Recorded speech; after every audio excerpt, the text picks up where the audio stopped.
Welcome to the Do One Thing Well podcast, number 2. Absolutely crushing it. Gone past number 1.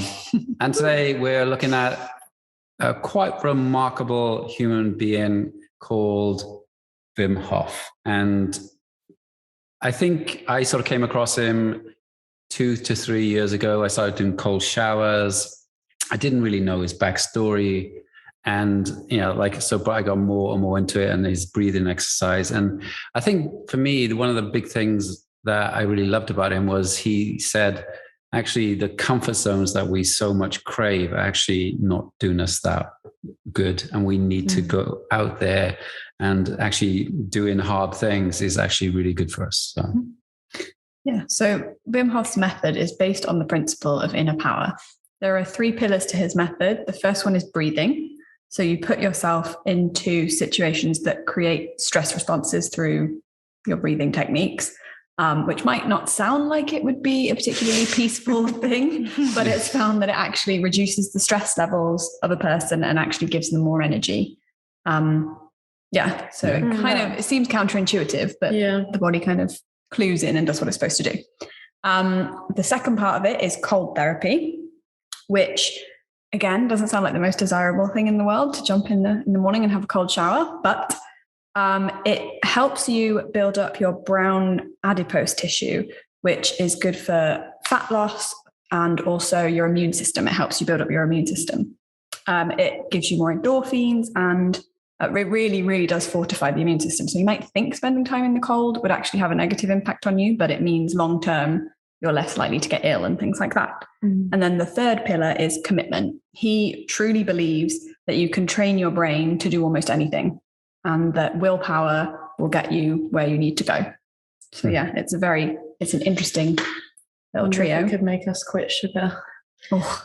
Maybe we should try. So the backstory is pretty interesting because he's been doing this for quite a while. So this isn't like a new thing. He started jumping in, Amsterdam canals at the age of 20. He's not like a normal kind of guy. No. He left school, didn't think that was appropriate thing to do. Lived in a squat for a while. Lived in a squat, went to India at 17. Yeah. Wow. So he was already kind of interesting. And so, his backstory was he was interested in the cold pretty much from a very early age. He was interested in yoga, meditation from the age of 12. This is not your normal, I'll watch football, maybe a bit of Netflix kind of kid. No. He was also born a twin, and they weren't aware that he was in the womb. And so when he was born, he was rushed out via an operation, and they said that he was born feeling cold and was purple from lack of air. And so it's crazy that his method is basically what he was born to do. So he's not your normal human being. So but and he's pretty exceptional in many ways. So his backstory, there was a big turning point for him, wasn't there? Yeah, it was. Well, when he was living in the squat, he met a lady called Alaya, who went on to become his wife, and the two were madly in love. She became pregnant, and they had a child, and then they went on to have 3 more. But unfortunately, Alaya's mental health was quite a fragile state, and then over the years, she got worse and worse, and he described it as like a thick, dark fog that descended on their family. And then unfortunately, eventually in 1995, she kissed all of her children goodbye and jumped from an 8-story building. And that left Wim on his own with the 4 kids, with a tremendous amount of grief and fear really as well, because financially they were not in a very stable situation. Because he was left to bring 4 kids up. He was doing all sorts of jobs. Everything from, was it gardener to postman? So he's the Wim Hof we know now, and where he's come from are very far apart. So struggling financially, dealing with a huge thing anyone could deal with. The grief that could take over for some people, but he decided that he couldn't allow grief to win, and he would have to look after his 4 kids. And I think he said that it was the children that kept him alive and the cold water that saved him.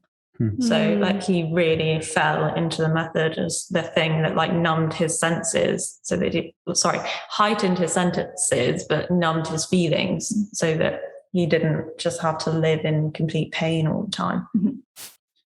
And so he kind of discovered that this thing was helping him. And so I think there was using the turning point to go and help others. And, we talked about in another meeting was, how did he describe it about sort of the love?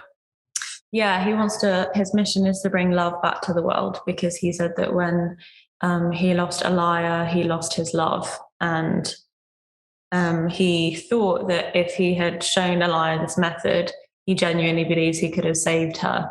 So now he wants to bring it to the rest of the world, because we're all so paralyzed with mental health and autoimmune issues. He wants to bring it out and put it out there so that everyone can experience it and potentially reap the benefits from it.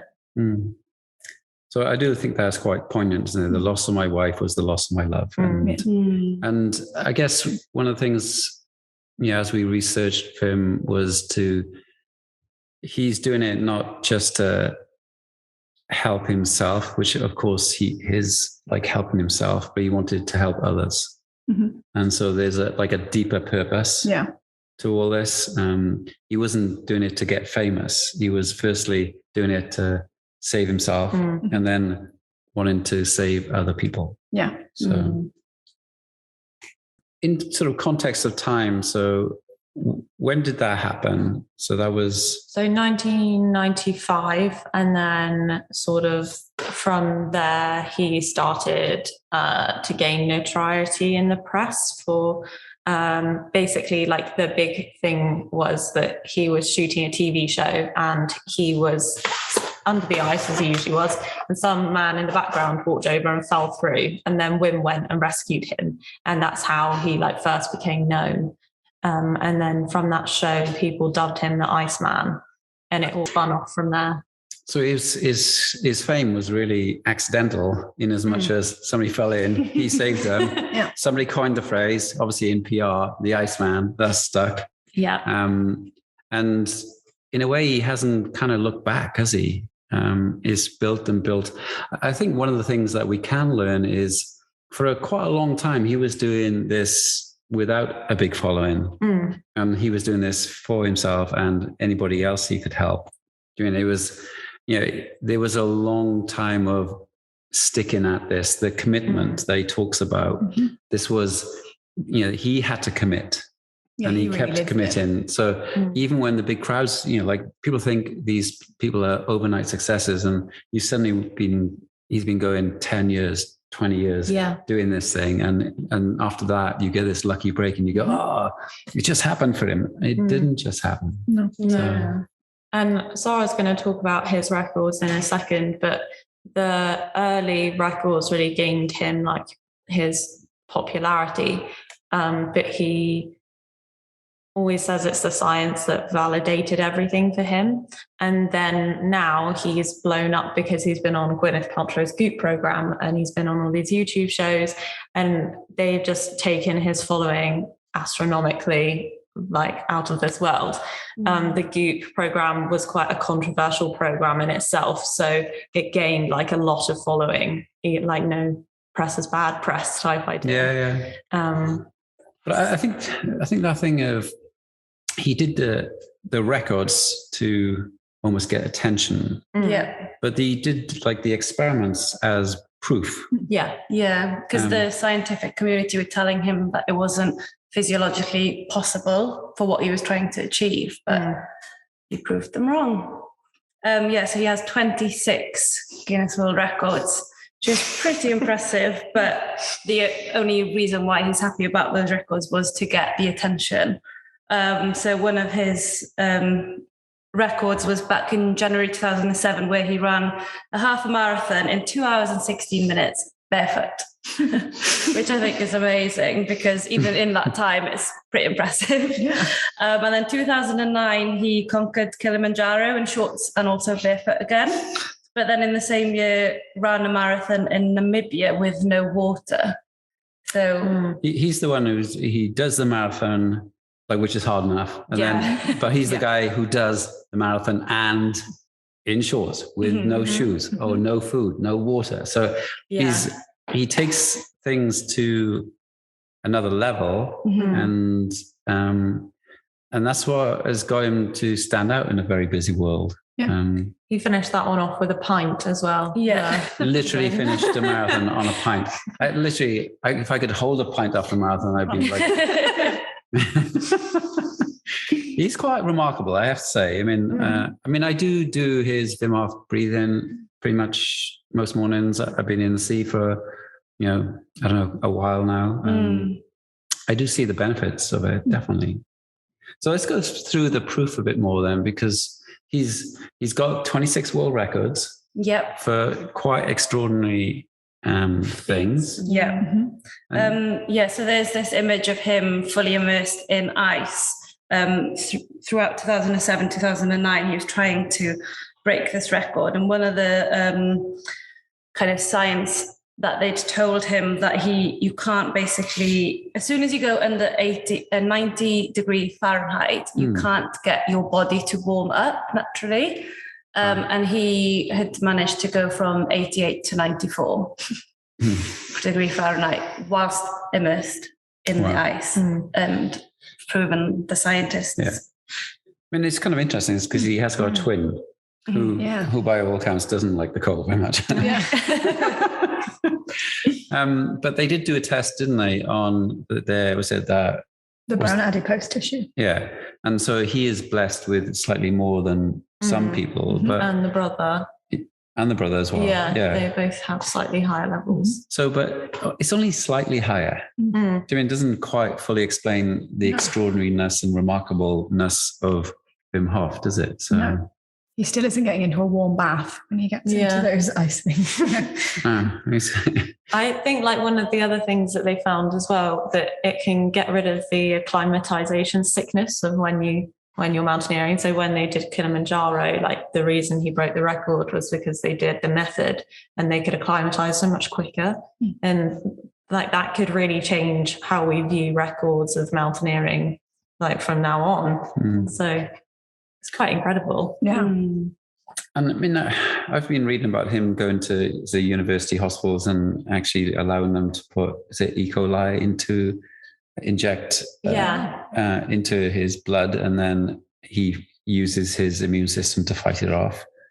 You just go, they said that normally you would suffer like sickness and flu-like symptoms, and he had a mild headache for 10 minutes and that was it.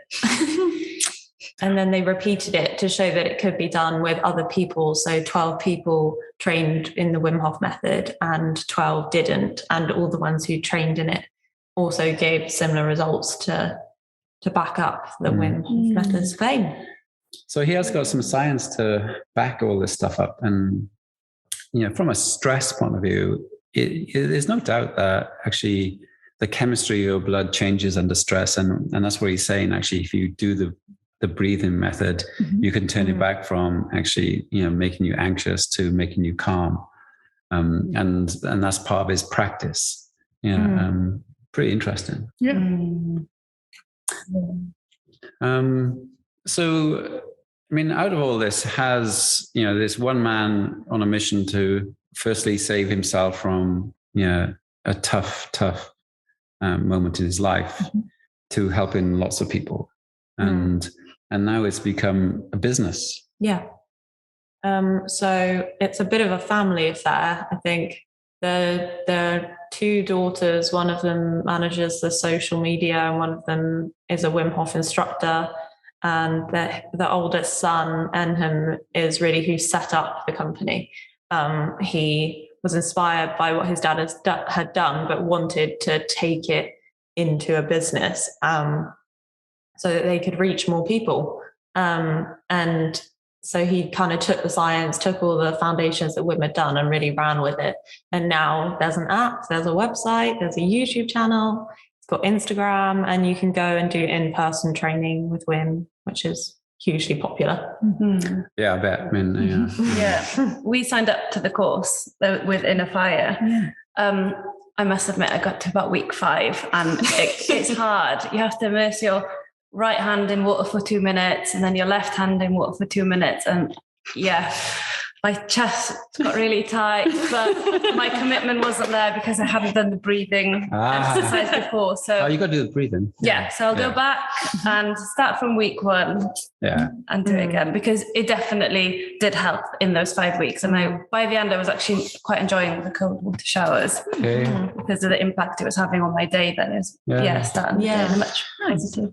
Yeah, I think the breathing definitely primes the cold. I think that's the way you get through the 2 minutes, I think. But yeah, who knows? Maybe not. Okay, so I mean, it's a business, and he's got pretty much all of his family involved in all aspects of it, and I mean that's actually quite a nice thing. Yeah. I mean, so they're must be super close. I mean, like literally, they're a family and running a business together. And he said that when Elia died, he wanted to create a love nest for his family to live in, and I think like it's just shows how well he did as a father on his own, that all of his children not only still want to be around him, but they want to run a business with him. Yeah. Hugely. And I mean, I guess that kind of falls into his personality. I mean, like he is a big character, and that is a strength. And he's now mixing with some pretty famous people. And teaching them how to breathe. Yeah, it's actually quite cool. Just like nothing we all have to do, and he's got. I can help you do it better. I just think with the personality, like when you watch Wim Hof videos, it's hard not to wonder whether these people would do as well if they didn't have this amazing bright star of a man willing them on. And I think the app is a good testament to that, because obviously people do, like just from the sound of his voice. But I think there is that thing there. He doesn't want to be described as a cult or a cultish following. But if you watch some of the videos and see the sort of things they do and the rituals, like they like to take like lit candles down to the water where they're going to jump in and different things, like it can just come across a little bit cultish when you're watching it. But I think he's aware of that and doesn't want it to be seen as like this crazy alternative thing. Yeah, and I think probably what he's most proud of is the method. The method works, and the method is proven to work. And I think that's part of the strength. That's, yes, he has huge charisma. I mean, and you go, I don't know if we should really, I mean, I watch a lot of people and I wish they had more charisma. So we're talking about like, him, you should have less. I don't think he should have less. I think he is a remarkable person, and in all sorts of ways. Do you mean? I do think the method is not necessarily on the surface the easiest thing to do. So sometimes I think you need someone that has that character to get you to do it, to convince you to. It's the best type of salesman, isn't he? I mean, like, you don't want anybody just go, oh, hey, this is awful, you should do it. Like, this is so boring, let's do it. You go, he is selling a difficult method, and it does need some, it needs a human being, with, all the humanness there to sell it. So it's good. Okay. So doing one thing well, the accessibility. I just wanted to put in there like that you can use his app for free, and you can watch his YouTube videos for free. Like you can definitely get the basics of Wim Hof for free. And he made a lot of his courses reduce rates during coronavirus. And I just think it's more evident that he's not in it for the money. He's in it to make a difference to people's lives. And that's why it's so accessible, so that anyone can have access to what he's trying to get out there. Yeah, I think whatever your price point, whether that's free or an expedition with Wim. Yeah, you on the top of Everest with Wim, both in shorts. So that's pretty accessible. Yeah. But his overriding desire is to help people. And you go, and I think that comes through. Yeah. Yeah. So I think we should really major on his TikTok score, because we've done a 17x on Vim on his, we got 17 followers on TikTok and he has 0. It's one of the few areas where we kick his ass. So in terms of data, it looks like Instagram's pretty important. YouTube, I'm surprised actually YouTube's not much bigger, because I look at his video each day and it's got about 10 million views. And if you added up the views, it would definitely be more than Instagram, but subscriber wise, I guess it's lower. So what's most important to them in terms of them running their business? Is it, would you say it's Instagram or is it YouTube? Or I'd say YouTube probably has a better reach from them. I would say so too. And there's so many other videos related to Wim Hof on there, like other people doing the experience or documentaries he's been in and stuff. Like they all have crazy amounts of views, like 14 million more. Wow. I think there's so many of those videos going, I'm doing the Wim Hof method. I'm doing it for 30 days. This is how how it ended for me. And so there's a lot of collaborations out there, either endorsed or not endorsed, but that definitely spreads the word. So I can see why YouTube would be the most important for them. So, I mean, I think the conclusion we'll always come to on the Do One Thing Well podcast is, to do one thing well, you have to do many, many, many ridiculous things well. And well done, Wim, because you've done it well. You have done it well. And so there's a number of lessons. He stuck at it for a long time before anyone was really doing it. He had a quest that was much bigger than just himself. Yes, he was trying to save himself, but he also wanted to help others. Yeah. When people have done something truly exceptional, they've had moments in their life that haven't gone to plan. Yeah. And he's definitely had those. What other learnings do you think? I think he's shown how important it is to be genuine, because through the whole time, his 3 pillars have remained the same. And I think it would be very easy with the following he has to almost cop out and add things in, to monetize on it or whatever. But he has those 3 core things, and that's what he's about. Yeah. It's good. I think his 3rd pillar as well, which you said was commitment, wasn't it? That's probably quite an important one to take away from it, and consistency and commitment. Yeah. I think it's also overcoming in the face of so much adversity, human nature. We need to be challenged and pushed to things that we're not comfortable to do in order to achieve great things. Yeah. And I think Wim's just a great embodiment of that. And like anything, he's had to get good at telling his story, hasn't he? I mean, his family obviously went, hang on, let's go and tell the world, because they probably were more au fait with, all the social media platforms. But he's gone and done the story aspect well. So he built credibility with world records, but he had proof. That was almost more important to him than the world records, because that could be discounted as, he's just like a superhuman. But actually, with the science, he's proven that this thing actually is real and it is of benefit to anyone. So, I mean, he's done a lot of things well. Yeah. Well, I'm Vim. Yeah. And we'll see you. What do we need to say now? Something about like and subscribe. Yes, you should like and subscribe to our YouTube channel. And if you prefer to listen to your podcasts as an audio, we have a podcast channel which the link is going to be here for. Yes. In the description. Okay. See you in the next one. Bye. Bye. Very good. I actually think we Almost to time. We're like pros now. Yeah.